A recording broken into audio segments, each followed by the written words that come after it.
Update. Am I the a-hole for telling my mother-in-law that her generous offer was actually a manipulative way to control my life? Original post. This is a dumpster fire right now. Okay, so I, female 30, am engaged to my fiancé Mark, male 31. We're getting married in 6 months. Mark's family, especially his mother, are a bit much. They're quite wealthy and traditional. And frankly, mother-in-law has a habit of trying to micromanage everything in Mark's life, and by extension, now mine. The big drama started around the wedding venue. Mark and I found this beautiful, slightly unconventional place that we both absolutely loved. It's an old restored theater downtown, exposed brick, a bit quirky, totally us. It's also pricey, but within our budget if we make some compromises elsewhere. We were so excited. We told mother-in-law and father-in-law. Father-in-law was reserved but seemed okay. Mother-in-law, she visibly recoiled. Her dream, apparently, was for us to get married at the same exclusive country club she got married at, where all their friends have weddings. She started immediately listing all the problems with the theater venue. Parking will be a nightmare. It's not sophisticated enough. What about the acoustics for the string quartet I was planning? We weren't planning a string quartet. Then came the offer. Mother-in-law sat us down and said very formally that while she and father-in-law were disappointed we weren't considering the country club, they understood it was our day.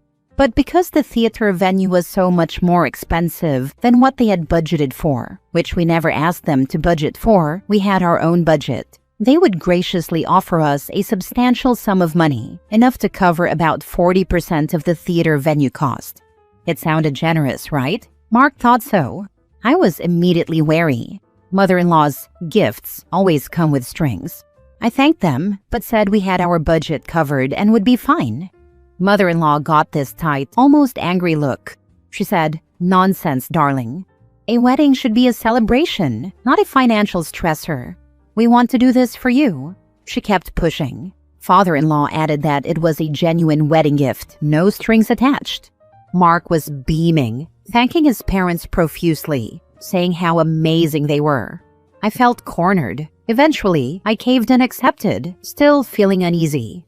Later that week, mother-in-law started sending me links to florists near the country club, links to bakers who only delivered to the country club.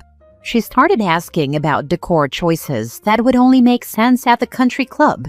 When I gently reminded her we were having the wedding at the theater, she'd get flustered and say things like, "Oh, right. Well, this florist might make an exception. Or it's just so much easier with vendors who know the traditional venues." The final straw came last night. We were at their house for dinner. Mother-in-law brought up the venue again. She said, "Now, about the ceremony flow at the theater. I was thinking it might be easier to have the reception at the country club after, just the reception. You know, for dancing and easier bar service." I snapped. I looked her dead in the eye and said, "Mother-in-law, with all due respect, this stops now. We chose the theater. We love the theater. Your generous offer wasn't about helping us. It was about buying control over our wedding to force it into being your dream wedding at your preferred venue. You didn't give us that money to help us have our day. You gave it to try and manipulate us into having your day." The table went silent. Father-in-law looked horrified. Mark looked utterly stunned, and then furious. Mother-in-law's face crumbled. She started crying, saying how could I be so cruel, that they were only trying to help, that I was ungrateful. Mark jumped up, yelling that I had massively overstepped, insulted his parents, and ruined the evening. He said I was being paranoid and that their offer was genuine, and I was just being difficult and unappreciative. We left immediately. Mark is barely speaking to me, saying I owe his mother a huge apology, and that if I can't be respectful to his family, maybe we need to rethink things. Mother-in-law is apparently distraught. Part of me feels justified because I truly believe her gift was manipulative and a way to leverage control. But another part of me is reeling from the fallout. Did I handle it badly? Should I have just accepted the money and ignored the suggestions? Was I too harsh? Am I the a-hole for calling out my mother-in-law's offer as manipulative control instead of just accepting it quietly? Now for the top comments before reading the update. Info. Are you sure the venue you chose is what your fiancé wants? He might be using his mother to make his point if he's turned his anger on you here. He has never suggested otherwise and has been enthusiastic talking about the venue I chose. Your fiancé is an idiot, but he's been manipulated by his parents his entire life, so he cannot see the forest for the trees. You did right by sticking up for yourself against her passive-aggressive behavior. Just know that it will never end. Consider that if you continue with the relationship and wedding. Yep, it starts with the wedding, and then it's your house and/or children. You will never be independent of his mother or family. Your mother-in-law isn't the problem, but your spineless fiancé. I think you should take your fiancé up on the rethinking things. Not the a-hole. Give him the ring back. You think she is bad now? Just wait till you have kids or God forbid you decide to be child-free. Good on you for calling her out. And if Mark can't see what they are doing, he may be kind of dense. Now for the update. It has only been 2 days since that dinner, but it feels like everything has unraveled. Mark and I barely spoke after we left his parents' house. I tried to explain where I was coming from again, calmly this time, but he shut down. He said I embarrassed him and hurt his mother. He kept repeating that I was being dramatic and ungrateful. It felt like I was talking to a stranger. Then yesterday, I found out something that broke me. A friend of mine saw Mark having lunch with another woman. At first I told myself it was probably innocent. I wish it had been. But when I confronted him, he admitted it. He has been seeing someone else. It started a few weeks ago, and the worst part, it was someone his mother introduced him to. Someone from her country club circle.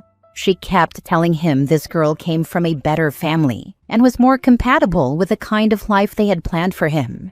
He said it was not serious, that he was confused, that I had been so angry all the time and he felt pushed away. I could not believe what I was hearing. I asked him if he ever truly wanted to marry me, or if I was just the easy choice until his mother pushed him to upgrade. He did not answer. So I ended it. I packed a bag and left. We had not sent out invitations yet. The venue can still be canceled, mostly refunded. What hurts most is not losing the wedding. It is realizing I was trying to fight for someone who would not fight for me, who let his mother control him to the point that he let her hand him a replacement. I am heartbroken, but somewhere deep down, I also feel relieved. I would rather walk away now than stay and become someone small enough to fit inside their picture-perfect frame. Thank you to everyone who commented before. You helped me see that I was not imagining things, that I was not crazy for wanting to protect the life I was trying to build. You didn't lose a partner, you lost a puppet and his puppeteer. Proud of you for choosing peace over performance. Best wishes, OP. Thanks for this, I really appreciate it. We had something similar except my husband has a spine. Basically, his dad and partner offered us $5,000 for our wedding. We could come to them with expenses. They would decide if they want to pay for it, and then if anything was left over, we could have it. My father-in-law has a history of gifting things to look nice for appearances, and my husband was not comfortable, so he turned them down. 5 years later, they were still complaining we didn't let them pay for something. When my husband told me this, I said, if it was truly about helping us, they could have gifted us the money. They chose to gift very little. Because it was not about helping us, it was about control and congratulations. My parents, they cut us a check and said spend it on whatever will help. When you want to help, that is what you do. My in-laws' gift to us was to forgive the debt my spouse accrued since turning 18. Every stick of deodorant, oil change, pair of socks not purchased for Christmas, etc. was kept in a spreadsheet without his knowledge. Freaking weirdos. When he was 16, my father-in-law gifted my husband a car and then told him what he owed for the monthly payment, gas, and insurance. Basically, for his 16th birthday, my husband received a major financial obligation. He didn't have a job and he had not asked for a car, so the whole thing was a surprise. Father-in-law wanted to look generous without giving. Hence why the no to giving wedding funds. Man, I have a friend who had almost this exact thing happen to her, except the breaking point for her was the wedding dress. The mother-in-law offered to pay for the dress, but would veto every dress except 80s poof vests.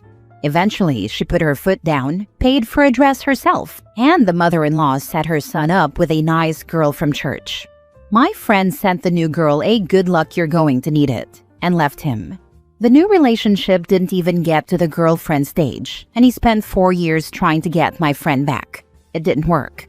I looked him up last night. I called him this morning and caught up with him a little bit. He moved about 1,000 miles away because his mom was too stifling and he needed a change. Said they have a much healthier relationship now, that he only sees her a couple of times a year and only talks to her around once a month. He bought a restaurant and ran it with his then girlfriend, now wife, but lost it during COVID. Now he's running a bike store and has a kid and 3 dogs. He said he was an absolutely massive freaking idiot back then, but is glad it turned out how it did, because otherwise he wouldn't have his current kid and life. He gave me permission to post this. Good for her. I hope she found her happiness either being single or dating. Next story. Am I the a-hole for calling my grandparents' failures as parents, grandparents, and people when they blamed my mom for my dad's kids going into foster care? My dad cheated on my mom when I was a toddler, and when my mom found out about it, she filed for divorce. My dad's mistress was already pregnant by that point, and it made things tense. Though I don't remember too much of them interacting. My dad and his second wife, the mistress, had 2 kids together. When I was 6, my dad got arrested for assaulting the guy my mom was dating at the time. And I mean, he brutally assaulted him. He was arrested on the scene and charged pretty fast. His wife dumped the kids on my grandparents and ran off. I guess they found out later she had died, but I'm not totally sure on when they found that out. I don't even know why they never kept my dad's other kids, but I know CPS got involved and put the kids in foster care. And I know my grandparents looked for my mom to take them in and raise them with me. My mom refused, and that was the end of it. They spent a lot of years in foster care. My dad served time until I was 16 and then he was released. He got the other kids back after a year or 2 of working with CPS or something. Don't ask me all those details. I just know what my grandparents said. I haven't seen or had any contact with him since I was 6, and that's the way I plan to keep it. A couple of times he almost went back inside because he was harassing my mom and even threatened her one time. I'm 19 now. I don't have much contact with my grandparents, but the last 2 times I heard from them we fought.